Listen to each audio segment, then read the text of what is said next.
Okay, so this is the craziest game I've ever played in my life. So this game started off crazy already with the move G4. I've never seen this opening before, but I know this is a bad opening. So I just start playing normally. I played C6. He develops a bishop, and I play D5. And then now he plays the move G5, even more crazy. And then I have no idea what this opening is, so I just play E5, putting pawns in the center. Now he plays the move knight of 3, which is a straight up blunder, because I have E5, and then after the knight moves, I have queen takes G5. So I straight up win a pawn in the opening. But somehow I don't see that, and I play bishop to D6, which is an autopilot move. He plays the move D3. I have F6. I play F6. He plays H4, and then we trade pawns. Now it's just a normal opening. He has some play here, and then I have a good center. I play bishop to E6, C4, and I play the move D4. In my opinion, this move isn't that good of a move because he can play the move knight to D2 and then knight to E4, which uh gets this weak square right here. And now my center is not that strong. He plays the move C5. The idea is when I take, he can take here, and my center will be weak. But instead, I play the move bishop to C7, which still defends his pawn on E5.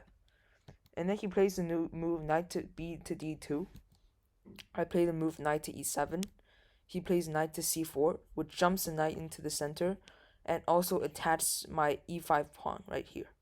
So I take the knight, and then I give a check, and then we trade bishops. So here, white has double pawns, but white also has good. The pieces are all developed. He has an open H file, and the bishop is pretty good right here. For me, I think my position is slightly worse, although I have a good center right here. So now I play the move knight to D7, which develops the knight. He plays the move B4, trying to create some counterplay on this side of the board. I play queen to C7. He plays the move bishop to H3, which opens up the bishop. And then I play a bad move, which is H6, because that loses a pawn. Because after takes, he can take the knight here, opening up the rook. And when I have to take back with a king, because if I take back with a queen, then he can take the pawn on E5. So I have to play king takes, and then he takes the pawn. And then we trade rooks. And now the engine says he's up by 2.2, which is a big advantage, since my pieces are all cramped together on the king side, while his queen and knight are all really active. And he can generate some counterplay right here. I put my rook onto the open file. He castles queenside because if he gets a bit cocky, if he plays a knight to H4 or something, then he loses right away because rook to G1, and then he loses the rook. So he has to be really careful here. So he plays the move long castles. He plays the move long castles here. And then now I play the move rook to G6, which attacks the queen. He moves his queen and pins my knight to my king. And I play the move B6 because I really have nothing else to play, and I have to generate some sort of counterplay by like opening up my queen to get into his king side. He sacrifices the knight here, which he thinks he's gonna win after I take, but that's actually a big blunder. He didn't calculate it properly because after I take check, I play the move king to C8, and then now I just play the move king to B7, and then my king escapes and gets safe. He plays the move queen to H3, and now I can't play the move king to B7 because his rook will just come down here and pin my queen to the king. So instead I play the move king to B8. And then now he's basically out of checks. He can check here, but I just move my rook down. So he's basically out of checks. He plays the move rook to D7, which attacks my queen. and then I give a check. So now I have a lot of counterplay because he ran out of checks and his king is all by himself. So I have some winning chances here. He plays the move e3, which is a blunder because after check, and then I take the pawn with check, and then I just keep checking his king. And then his king moves to a3.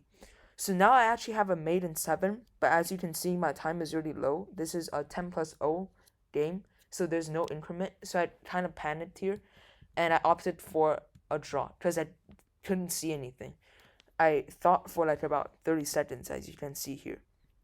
But at that time, I couldn't think of anything, and it's a repetition. It's a drawn repetition. But actually, here, what I could have played is I could have played queen to c3 check. He moves his king down, and then instead of going for the draw again here, I could have played the move b5. At first, I thought this just blunders a pawn, but after takes, he have two options. The first option is he takes here, and then I check. He can't go here because the knight, and he can't go here because the pawn, and he can't go here because of the queen. So he can only play the move king to a4 or king to a5, same thing. But I just take. He goes back. I check again. He goes back. But now the difference is the pawn is gone. Sorry, the pawn is gone here. So I can just play rook to a1, which is checkmate. And if we go back, instead of taking the pawn here, he can also go here. But now I have the move queen to a3 check, and then he has to take, and then I play the move a6 check, and then he has to go up. I check again, queen to b4. Now he has to take this, and then I play queen to a4 check.